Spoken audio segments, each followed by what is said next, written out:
ஆண்டவராகிய இயேசு கிறிஸ்துவின் நாமத்தில் காலை வாழ்த்துக்கள். இன்றைய மன்னா, தாவீதை இஸ்ரவேலின் மேல் ராஜாவாக்குகிறதற்கு இந்த யுத்த மனுஷர் எல்லாரும் அணி அணியாய் வைக்கப்பட்டவர்களாய் உத்தம இருதயத்தோடே எப்ரோனுக்கு வந்தார்கள்.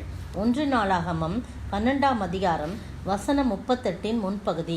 இந்த அதிகாரம் முழுக்க நீங்கள் படித்து பாருங்கள். தாவீதை ராஜாவாக்கும்படி ஜனங்கள்லாம் வராங்க, கோத்திரமாக வராங்க. அப்படிலாம் வரும்போது 17ஆம் வசனத்தில் தாவீது அந்த ஜனங்களை பார்த்து சொல்கிறாங்க, நீங்கள்லாம் எனக்கு எதிர்கொண்டு வரீங்க அப்படின்னு சொல்லிட்டு நீங்கள் எனக்கு உதவி செய்ய சமாதானமாக என்னிடத்தில் வந்தீர்களானால் என் இருதயம் உங்களோடு இசைந்திருக்கும். என் கைகளில் கொடுமை இல்லாதிருக்க என்னை என் சத்துருக்களுக்கு காட்டி கொடுக்க வந்தீர்களே ஆகில் நம்முடைய பிதாக்களின் தேவன் அதை பார்த்து கண்டிப்பாராகன்னு சொல்கிறான். நான் என் கையிலலாம் கொடுமை இல்லை, ஆனால் நீங்கள் எனக்கூட சமாதானமாக வந்தீங்கன்னா நான் உங்களோட இசைந்திருப்பேன். இல்லை அப்படின்னு சொன்னால் என்னை சத்துருக்களுக்கு காட்டி கொடுக்கணும்னா கர்த்தர் பார்த்துக்குவார், உங்களை கண்டிப்பார் அப்படின்னு சொன்னோன்னே அதிபதிகளுக்கு தலைவனான அமாசாயின் மேல் ஆவி இறங்கினான். தேவனுடைய ஆவி இறங்கினதால் அவன் தாவீதே, 18ஆம் வசனம், தாவீதே, நாங்கள் உம்முடையவர்கள், ஈசாயின் குமாரனே, உமது பட்சமாயிருப்போம்.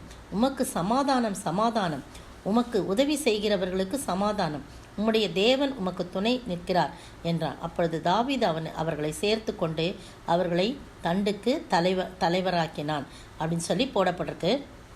அப்படி பார்த்துக்கிட்டே வரும்போது நீங்கள் அதெல்லாம் ஃபுல்லாக படித்து பாருங்கள். அது ஃபுல்லாக எக்ஸ்பிளைன் பண்ணுறதுக்கு டைம் கிடையாது. 22ஆம் வசனம் பாருங்கள். அக்காலத்திலே நாளுக்கு நாள் தாவீதுக்கு உதவி செய்யும் மனுஷர் அவனிடத்தில் வந்து சேர்ந்தபடியால் அவர்கள் தேவ சேனையைப் போல மகா சேனையானார்கள். இவ்வளோ நல்ல வார்த்தையை நாளாகமத்தில் போடப்பட்டிருக்குது. மகா சேனையாய் தாவீதுக்கு தேவ சேனையைப் போல மகா சேனையாய் அவங்களுக்கு உதவி செய்யறதுக்கு வந்தாங்களாம். ஏன் அப்படின்னா, தாவீதும் உத்தமனாய் நடந்தான், அவனை பின்பற்றிகளும் உத்தமர்களாய் வந்தாங்க. அதை தான் இங்கே சொல்லப்பட்டிருக்கு. உத்தம இருதயத்தோடு எப்ரோனுக்கு வந்தார்கள் அப்படின்னு சொல்லப்பட்டிருக்குது. ஏன்னா தாவீது ஒரு உத்தமன் என்பதற்கு எத்தனையோ சாட்சிகள் இருக்கு. இப்போ பார்த்தீங்கன்னா, யூதா புத்திரில் அதை கர்த்தருடைய வாக்கின்படி சவுலின் ராஜ்யபாரத்தை தாவீதினிடமாய் திருப்ப எப்ரோனில் இருக்கிற அவனிடத்துக்கு வந்த யுத்த சன்னத்தரான தலைவர்களின் இலக்கம் அப்படின்னு போட்டு யூதா, சிமியோன், லேவி, ஆரோன், நமக்கு தெரியும் இல்லையா, 12 கோத்திரம், ஆசேர் கோத்திரம் வரைக்கும் மொத்தம் எத்தனை பேராம் 120,000 பேர் சகலவித ஆயுதங்களையும் யுத்தம் பண்ண சகல ஆயுதங்களையும் தரித்தவர்கள். அவ்வளோ பேர் அத்தனை கோத்திரத்துலேருந்து வந்திருக்காங்க.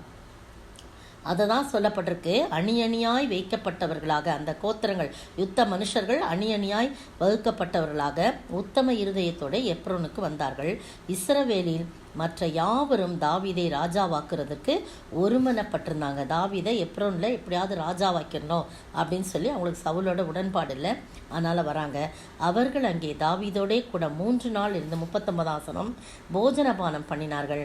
அவர்கள் சகோதரர் அவர்களுக்காக சகலத்தையும் ஆயத்தம் பண்ணி இருந்தார்கள் சொல்லி என்னென்ன ஆயத்தம் பண்ணாங்கன்னு அந்த தின்பண்டங்கள், உணவு பதார்த்தங்கள் எல்லாம் அதில் சொல்லப்பட்டிருக்கு. இந்த அருமையான வேளையிலே நீங்களும் நானும் உத்தம இருதயத்தோடு இருப்போம்னு சொன்னால் நம்மை நாடி வருகின்றவர்களும் உத்தம இருதயத்தோடு வரும்படியாக கர்த்தர் கிருபை செய்வார். வெறுமே வராதபடி நம்மை உயர்த்தும்படியாக நம்மை ஆண்டவருடைய சமூகத்தில் நம்மை தாழ்த்தும் பொழுது உத்தம இருதயத்தோடு வாழ்ந்து அவரோடு இசைந்து வாழும்போது நம்மை நாமே தாழ்த்துவோம். அப்படி தாழ்த்தும் போது நம்மோடு கூட வர ஜனங்கள் மூலமாக அல்லது தேவ தூதர்கள் மூலமாக அல்லது நமக்காக வைக்கப்பட்ட யாரை வைத்திருக்கிறார் அவர்கள் மூலமாக கர்த்தர் நம்மை உயர்த்துவார். அப்படிப்பட்ட ஆசீர்வாதத்தை நாம் பெற்று வாழ ஆண்டவர் தாமே கிருபை செய்வாராக. ஆமேன். கர்த்தர் துணை நின்று யுத்தம் செய்வாரே, கவலைப்பட காரணங்கள் இல்லையே, கைகளை தளர்த்திடாமல் தாங்கியே கர்த்தர் இயேசு சத்யாவி நிற்கிறார். கர்த்தர் நல்ல யுத்த வீரரே, அல்லேலூயா, கர்த்தர் நல்ல யுத்த வீரரே. சோத்திரிக்கிற ஆண்டவரே, துதிக்கிற ராஜா, வாழ்த்துக்கிற வணங்கிறப்பா, நாங்கள் உத்தம இருதயத்தோடு இருக்கும்போது எங்களை சார்ந்து வருகிறவர்களையும் நீங்கள் உத்தம இருதயம் உள்ளவர்களாய் மாற்றுவீங்க ஆண்டவரே. அவர்கள் மூலமாக ஆண்டவரே தகப்பனே எங்களை நீர் உயர்த்துகிறவராய் இருக்கிறீர். உடைய தூதர்களை வைத்து உயர்த்துகிறாய் இருக்கிறீர். நாங்கள் உம்மோடு இசைந்து இருக்க வேண்டும் ஆண்டவரே. உம்மோடு இசைந்த ஒரு வாழ்க்கை வாழ்ந்து உத்தம இருதயத்தோடு வாழும்போது பொழுது நீர் கர்த்தாவை எங்களுக்கென்று ஒரு கூட்ட ஜனத்தை ஆயத்தப்படுத்தி அவர்கள் மூலமாக எங்களுக்கு ஒரு பெரிய ஆசீர்வாதத்தை நீ தருவீர் என்ற நம்பிக்கையோடு இந்த நாளிலே கூட இந்த சத்தியத்தை எல்லாருக்கும் பிரயோஜனமாயிருக்க நீ உதவி செய்ய வேண்டும் என்று கர்த்தரும் மீட்பரும் ராஜாவுமாகிய இயேசு கிறிஸ்துவின் விலையேற பெற்ற நாமத்தில் ஜெபிக்கிறேன் பிதாவே, ஆமீன். நேற்றைய பதில் 46 வருஷம். யோவான் 2:20. இன்றைய கேள்வி, எந்த காரியங்களை நான் உங்களுக்கு சொல்லியும் நீங்கள் விசுவாசிக்கவில்லையே, பின்பு எந்த காரியங்களை உங்களுக்கு சொல்வேனானால் எப்படி விசுவாசிப்பீர்கள்? எந்த காரியங்களை நான் உங்களுக்கு சொல்லியும் நீங்கள் விசுவாசிக்கவில்லையே, பின்பு எந்த காரியங்களை உங்களுக்கு சொல்வேனானால் எப்படி விசுவாசிப்பீர்கள்?